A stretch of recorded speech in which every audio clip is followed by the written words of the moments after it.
চলো, এটা নবদ্বীপে 60 ফুট মহাপ্রভুর দেখো গুহা। এই দেখো 60 ফুট মহাপ্রভু। এই দেখো কত সুন্দর বানিয়েছে, দেখো গুহার মতো। গুহার ভেতরে আমরা ঢুকে যাবো। এই দেখো ঢুকে যাচ্ছি গুহার ভেতরে। হু হা হা হা হা হা।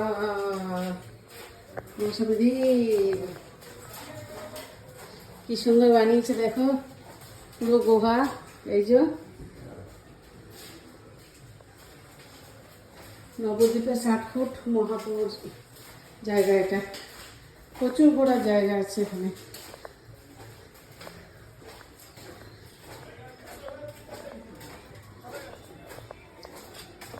হ্যাঁ দেখো, চলো চলো চলো, দাঁড়িয়ে থাকো না, পরপর চলো, ভিডিও করতে করতে যাচ্ছে। চল চল চল চল। আজকে দিনটা কষ্ট কর, এত দূর এসেছিস যখন। দেখো কি সুন্দর জায়গাটা গো। 60 ফুট মহাপ্রভু দেখো, সামনে থেকে দেখাবো, পুরো মিউজিয়ামের মতো।